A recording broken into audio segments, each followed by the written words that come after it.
બાપુ શ્રી વતીરામ મહારાજ જય મસ્ત વૈરાગી મહારાજ જય પધારેલા હરિ ગુરુ સંત જય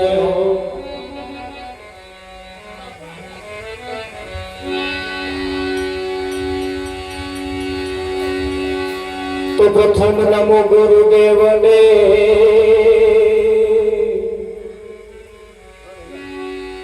જેને આપ્યા નિજ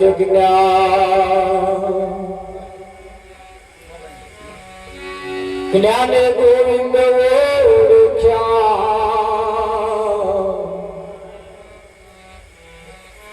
તેડી ગયા દેહ અભિમાન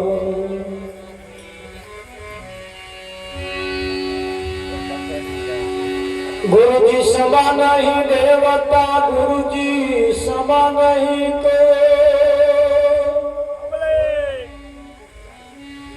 राम कृष्ण भगवान ने माथे से गुरु हो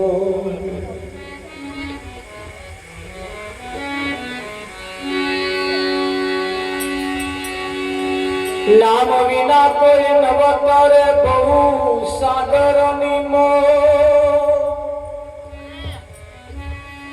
निरात बंधु नाम ने जा जा देख सतगुरु महाराज जय हो। आज पावनकारी पुनित प्रसंग ડુમરાલ ગામની ધર્મધરા ઉપર પ્રભુ ભક્ત એવા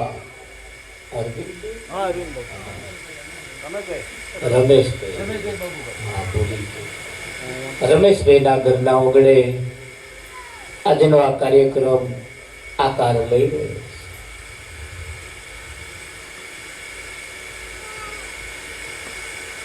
જીવનની અંદર દરેક વ્યક્તિ આપણે ઘેર આવતા હોય, સગા સંબંધીઓ આપણે ઘેર 12 મહિના આવતા હોય, અને જો કોઈ સંત ન પધારે તો એ હગો આયાનો કોઈ અર્થ રહેતો નથી. દરેકને ઘેર કોઈ સંતનું આગમન હોવું જોઈએ. કેમ? ઊંચી મેળી તે મારા સંતની છે. ઊંચી મેળી એ મારા સંતની મેળી એ ઊંચી મેળી છે. આ જીવનની અંદર સંત સિવાય આપણને સાચો રસ્તો કોણ બતાવે? મોહ નિંદ્રામાંથી આ સંસારમાં આપણને કોણ જગાડે? જીવનની અંદર સંત જ્યારે મળે છે ત્યારે સંત આપણો રાહ બની જાય. સંત આપણો રાહ બની જાય. સંત આપણને સાચી દિશા તરફ લઈ જાય છે. આ શરીર એ પરમાત્માની પ્રાપ્તિ માટે મળ્યું છે, અને પરમાત્માની પ્રાપ્તિ કર્યા વગર જો જતું રહે તો 184 ના ચક્કર ઉભા રહેતા. 184 ના ચક્કર ઉભા રહે. સંતોએ સરવાળો તાગ મારીને કહ્યું છે કે અનેક જન્મના પુણ્યથી મળ્યો મનુષ્યનો અવતાર, ભાવ થકી હરિ ના ભજાઈને લાખો વાર ધિક્કારે. જીવનની અંદર જ્યારે કોઈ સંત મળે છે ત્યારે ભવ સાગરની ભૂલવણીમાંથી આપણને બહાર કાઢે છે. આ ભવસાગરની અંદર તરફડિયા મારતે મારતે મારતે મારતે હવે કિનારે આવી ગયા છે.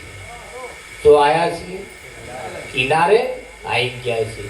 જો પાછા વળીશું તો જડ બંબાકાર, અને બહાર નીકળી જઈશું તો લીલા લહેર. પાછા વળવું નહીં, જો વર્યા તો ભોગ મળ્યા. હવે એકાદ છલંગ મારીએ તો બહાર નીકળી જવાય એવું છે. એટલે આ શરીર એ પરમાત્માની પ્રાપ્તિ માટે મળ્યું છે. પરમાત્માના દર્શન આ જ શરીરે થાય. ઉતરવાને ભજન કરવું હોય થાય. હમણાં આખલો આવ્યો તો એ શું કરવું? ઊંટ પાડાને આખલા હરી ના ભજાય એના કાકલા. ઊંટ પાડા અને આખલા હરી ના ભજાય એના કાકલા. પાડો જન્મે તોય પાડો, મોટો થાય તોય પાડો, મરી જાય તોય પાડો. સહેજે જેના બદલાવ ના આવે એમના પાડા નંબર આવે.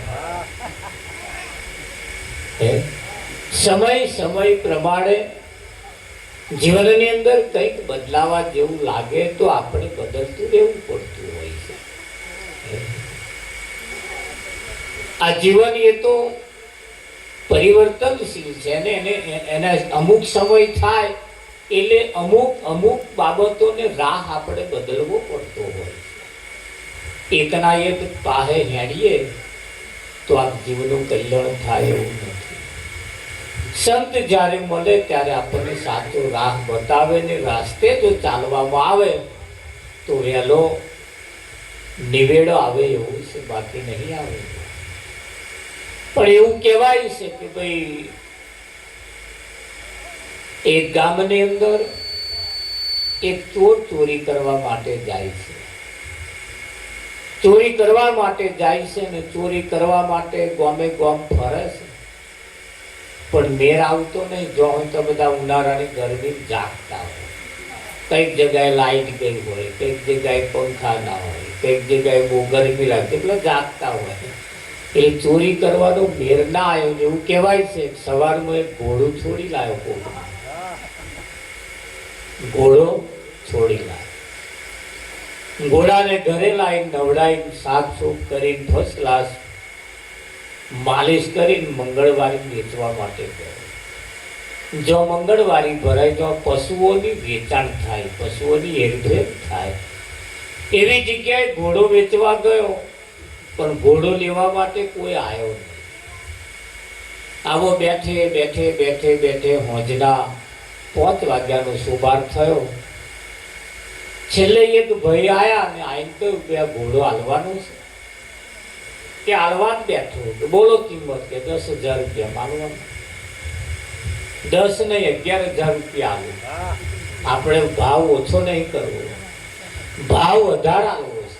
પણ શરત એટલી હું ઉપર બેહું અને પગની એડી મારું અને એ કેવું ઈશારાને સમજે છે એના ઉપર એની કિંમત અંતર. પેલા એ અથોડો આલ્યો, ઘોડા ઉપર પેલો બેઠો લેવા વાળો, પગની એડી મારી જે ઘોડો નાઠો એ ઘોડો ગયો, એ ગયો, એ ગયો, એ ગયો. પેલો ઘોડો લઈને પાછો આવ્યો. અડધો પોણો કલાક થયો તોય પાછો ના આવ્યો. એટલે ચોરે વિચાર કર્યો કે મોનું નામવાનું ચોરનો ભાઈ ઘંટી ચોર બન્યો.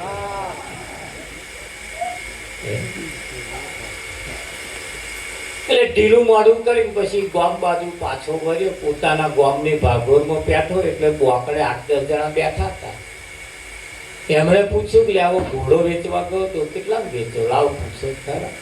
એટલે પૂછ્યું કે આ ઘોડો વેચવા ગયો તો વેચાઈ ગયો કે વેચાઈ ગયો? કેટલા વેચાયો? કે જાજો નફો નહીં થયો. તા જેટલામ લાયો તો એટલામ ગયો, જેટલામ લાયો તો એટલામ.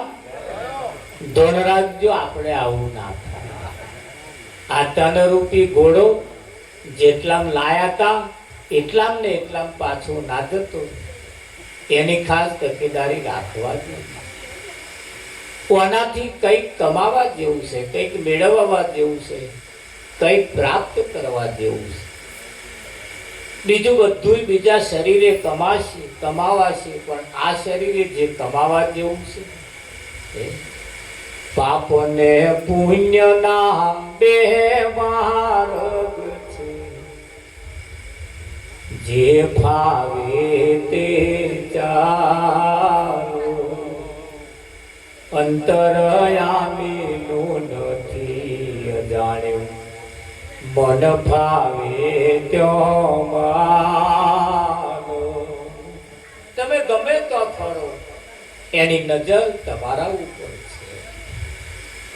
એ ધ્યાન તમારું રાખે છે. એટલે પાપ અને પુણ્યના બે માર્ગ છે. આપણે કયા માર્ગે જવું એ આપણે વિચારવાની છે.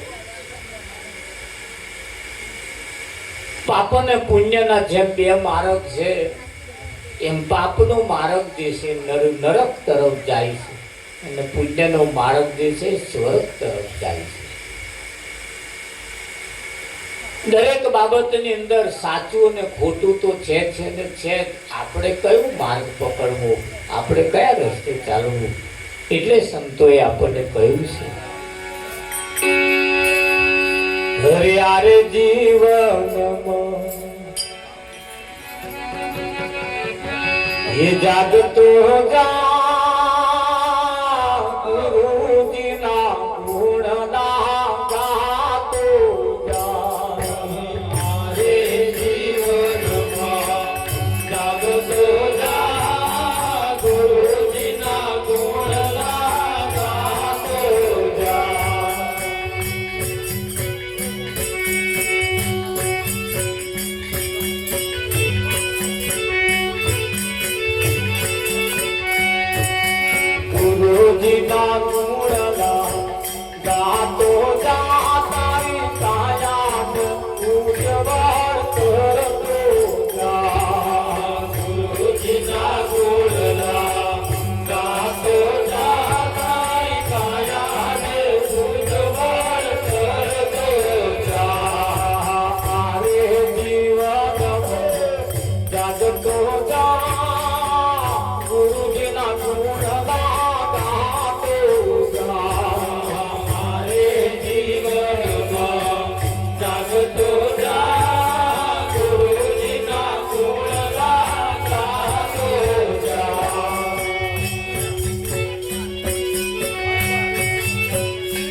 જાગતો જા તું ગુરુજીના ગુણલા ગાતો જા.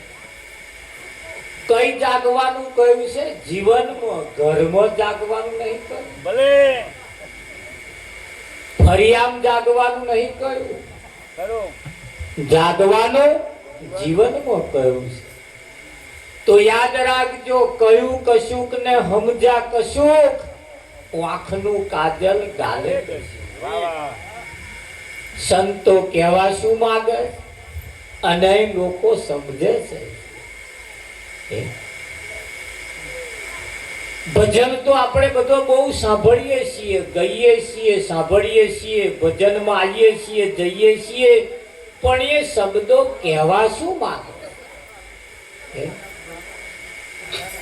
એનો સાર જ્યાં સુધી ના સમજાય, એનો મતલબ જ્યાં સુધી ના સમજાય, ત્યાં સુધી આ વાંધરું લશ્કર વાંધરું.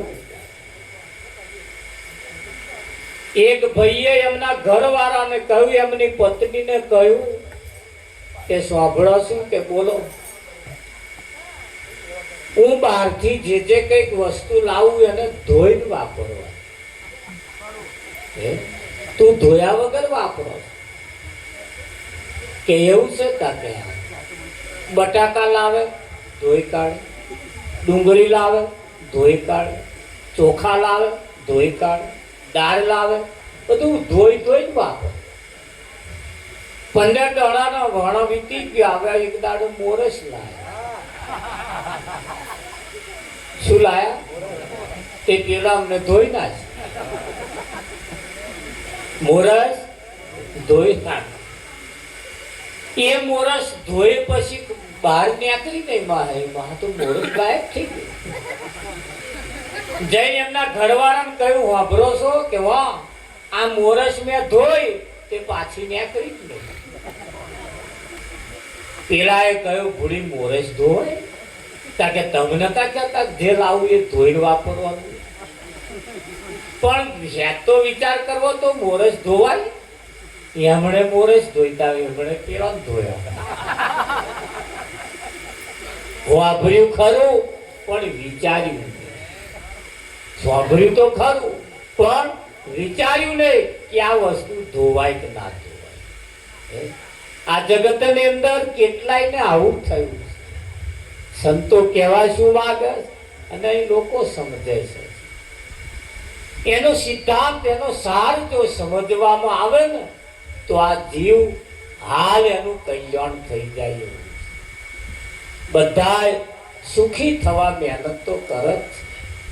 ભગવાનને પામવા, એના દર્શન કરવા માટે રાત દાડ દીવા અગરબત્તી કરે છે તો ખરા. કેટલાય બધા મંદિરમાં જાય છે, ભગવાનની મંદિરમાં જાય, માતાજીના મંદિરમાં જાય, પણ બધા એક જ ધંધો કરે. મય જે બેઠા છે એમને કે તમે સારું કર્યું. આજ કે તમે સારું કર્યું, બધા આવું જ કે આવા સારું કરજો એવું, એવા એકલા કેવું નહીં. અનાય બાપ આવું જ કહેતા હતા કે સારું કર્યું. મય વાળા વિચાર કરે છે, જેટલા આવે એટલા અમને જ કે છે તમે સારું કરજો. જેટલા આવે છે એટલા અમને જ કે છે તમે સારું કરજો. અમને જેટલી પેઢીઓ આવું જ ચાલે, તમે સારું કરજો, તમે સારું કરજો, આવું ચાલે. મય મંદિરમાં બેહવા વાળાએ કહ્યું કે હું હમણાં એક જ ધંધો કરી આવ્યો, અમને જ કહેવાનું તમે સારું કરજો, તમે સારું કરજો. આ માણસ ભગવાનને એમ કે છે, માતાજીને એમ કે છે તમે સારું કરજો, અમે ગણતી ગોળા કરી. એમને સારું કામ નહીં કરવાનું, અને મય જે બેઠા છે એમને સારું કરજો એવું કે. આજ અને અત્યારથી તો નિયમ બદલીએ. મય જે બેઠા એમને નહીં કહેવાનું, ખૂણામાં જે બેહાડ્યા એમને નહીં કહેવાનું તમે સારું કરજો. આજ અને અત્યારથી હું સારું કરીશ. પણ આ કે એવું તમને લાગે? આ કે એમને સારું કરવાનું નહીં અને પેલાને કહેવાનું તમે સારું કર્યું. ઓમનો કોમ દેવો, તે ઓમનો કોમ દેવો, અને મય વાળાનો ઓમનો કોમ સુધારવા. નિયમ બદલીએ કે આજે ને અત્યારથી જેસી કરણી વેસી ભરણી, જેવું કરીએ એવું જ આપણને ફળ મળે. બાવરિયા વાવો, આંબાની કેરીની આશા રાખવાની. વાયા હે તું આંબા, વાયા હે બાવરિયા. જો કેરીની આશા રાખવી હોય તો આંબા વાવવા પડે. જેસી કરણી વેસી ભરણી, કર્મનો સંગાથી રોણા મારું કોઈ નથી. અહીં દરેકના કર્મ ઉપર ખાસ આધાર રાખે. એટલે કહ્યું કે આરે જીવનમાં તું જાગી જા, તારા જીવનમાં તું જાગી જા. આરે જીવનમાં જાગતો જા, ગુરુજીના ગુણના ગાતો જા, તારી કાયાને ઉજ્જવળ કરતો જા. તો એ પણ કહ્યું તમે ભજન કરો ને નર નાર માથે જમનો માર. જમરા માથા ઉપર વાટા મારી જ રહ્યા છે. એટલી વખત ચક્કર મારત. આજે જમરા ગાડી લઈને આવ્યા છે. અમે જે અમારે ટેમ્પો આવતો હતો ને પેલી પાછળ આગળ પાછળ થતા આવ્યા. એ ગાડી વાળાને પૂછ્યું પેલા તો હેડ્યા ત્યાં કે આ ગામમાં આવ્યા છે. ભાગોરે બેસીને લિસ્ટ જોઈશું, જેનો નંબર આવ્યો છે એને લઈ આવી. હવે યાદ રાખજો, જેનો નંબર આવ્યો છે અને જો આજે ભજનમાં બેઠા છે તો બચી જવા. કેમ? જમરવાન ભજન ભાવતું નહીં, અને એટલે એવા અહીં આવવાના. ખરું તો કહેવાય છે અણી ચૂક્યો માણસ 100 વર્ષ. આજે અહીં આવવાનો નથી, એટલે ભજનમાં જેનો નંબર આવ્યો છે, જમરા લેવા આવ્યા છે, જેનો નંબર આવ્યો છે, અને એવા જો ભજનમાં બેઠા છે તો આજ બચી જવાના. પણ ધ્યાન રાખજો પાછા એવા ભાગોર બેઠા છે, જો વહેલા નાહી ગયા તો ઝપટાઈ ગયા હોતી. કારણ એવા કંટાળી નાહી જાય એવું આપણે કરીએ એટલે આપણે બચી જઈએ. ખરું કે નહીં? એટલે કહ્યું તમે ભજન કરો ને નર નાર માથે જમનો માર. હજુ બદલી લો સંસ્કાર બદલવાના. શું બદલવાનું? કપડો નહીં બદલવાનો, ઘર નહીં બદલવાનું, કશું નહીં બદલવાનું, સંસ્કાર બદલવાના. બાળક માતાના ઉદરમાં ગર્ભ ધારણ કરે ત્યારથી જન્મે તો સુધી 16 પ્રકારના સંસ્કાર લઈને જન્મે. કેટલા પ્રકારના? 16 પ્રકારના સંસ્કાર લઈને જન્મે. છેલ્લો સંસ્કાર એ અગ્નિ સંસ્કાર છે. અગ્નિ સંસ્કાર કર્યા પછી બીજો કોઈ સંસ્કાર કરવાનો બાકી રહેતો નથી.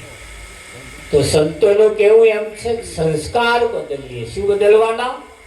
સંસ્કાર બદલવાના. સંસ્કાર બદલવા માટે સંત સિવાય બીજું કોઈ સંસ્કાર બદલાવે એવો નહીં.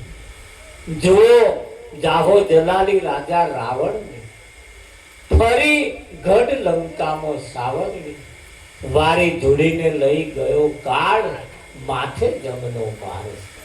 રાજા રાવણને હોનાની લંકા હતી. શેની હતી?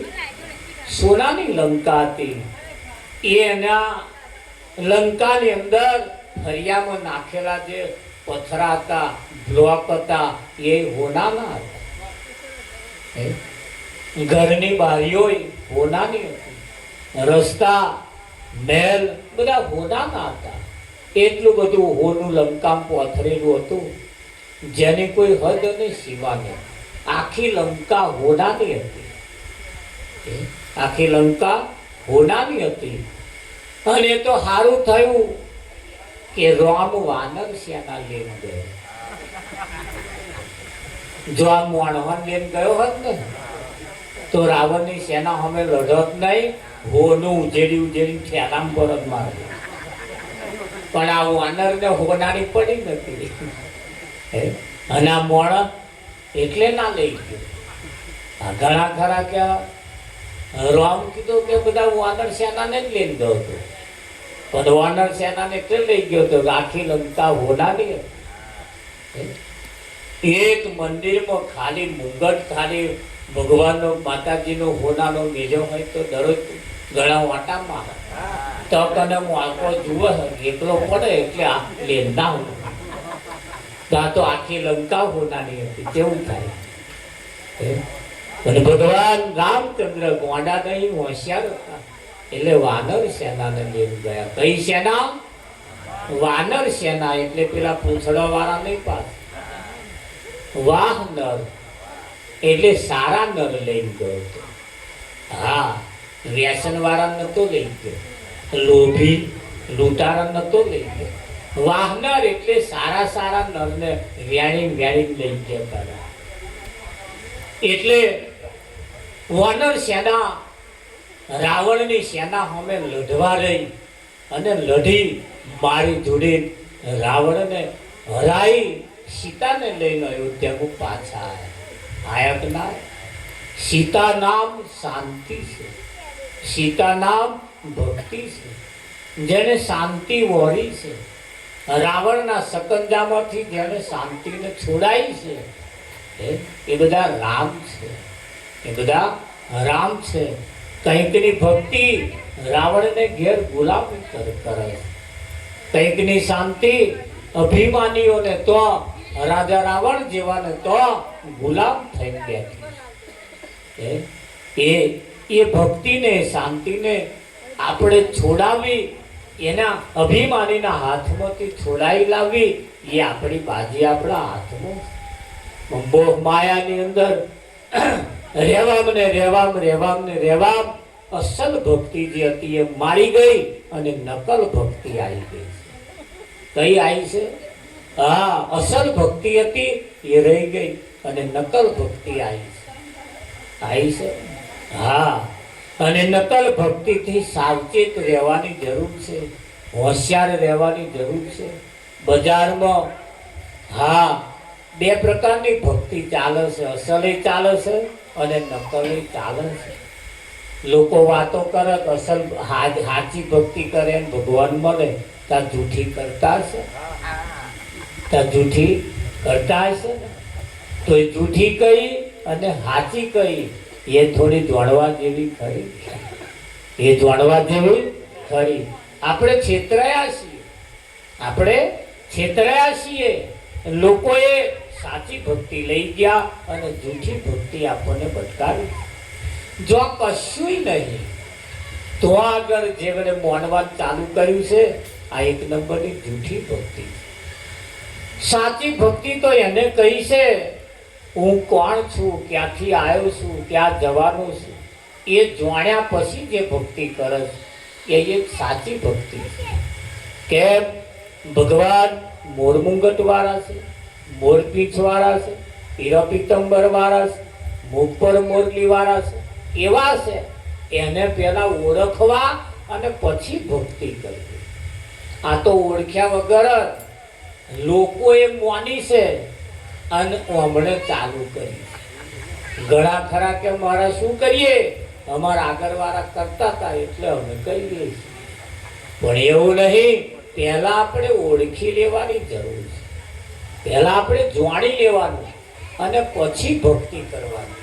આ તો જાણ્યા વગર જ પાડોશી 1000 રૂપિયાની મૂર્તિ લાયા એટલે આવા 1500ની લાયા.